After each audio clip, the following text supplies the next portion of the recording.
Bonjour à tous. Vous le savez sans doute, le contournement de Port-sur-Saône, commencé en 2016, sera inauguré en septembre 2021. C'est une opération de l'État qui apporte 75% du coût. Le département de la Haute-Saône et la région Bourgogne-Franche-Comté complètent ce financement à hauteur, chacun, de 12,5%. Sans cet accord entre l'État, la région, présidée par Mme Buffet, et le département que je préside, il n'aurait pas été possible de la réaliser. Aucune intervention extérieure n'a pesé sur nos décisions.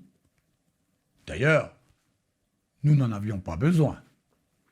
Certains revendiquent un rôle essentiel dans cette décision. Ce n'est pas la vérité. Voyons plutôt la réalité. L'ancien maire de Vesoul est sorti du gouvernement le 4 juillet 2010. Et M. Nicolas Sarkozy a été président jusqu'au 15 mai 2012. C'est avec le préfet de la région Franche-Comté de l'époque, en poste du 25 décembre 2012 au 15 juillet 2015, qu'a été négociée la rédaction du contrat relatif à la déviation de Port-sur-Saône. Et je me rappelle la confirmation, suite à ma réclamation, de la réalisation du viaduc à 2 fois 2 voies, parce que ça a prêté à discussion. Lors du comité interministériel qui a eu lieu à Vesoul, le 14 septembre 2015, en présence du président de la République, François Hollande, lui-même élu en 2012, j'ai abordé le sujet lors d'une rencontre-débat au Parc des Expositions où, représentant moi-même le département de la Haute-Saône, j'ai pu questionner le chef de l'État. Parmi mes questions figurait celle du financement par l'État de la déviation de port.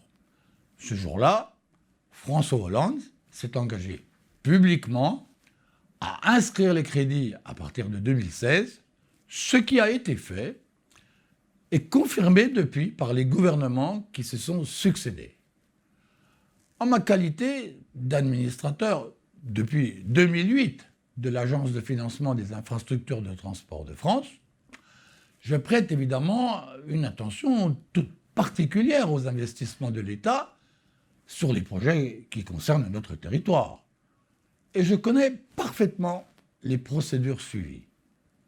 La déviation de Port-sur-Saône a fait l'objet d'une convention à travers laquelle le département de la Haute-Saône s'est engagé, au même titre que la région présidée par Mme Marie-Guilde Dufay, à cofinancer les travaux. C'est un dossier que nous avons su défendre et que nous avons porté avec succès, n'en déplaise à quelques-uns.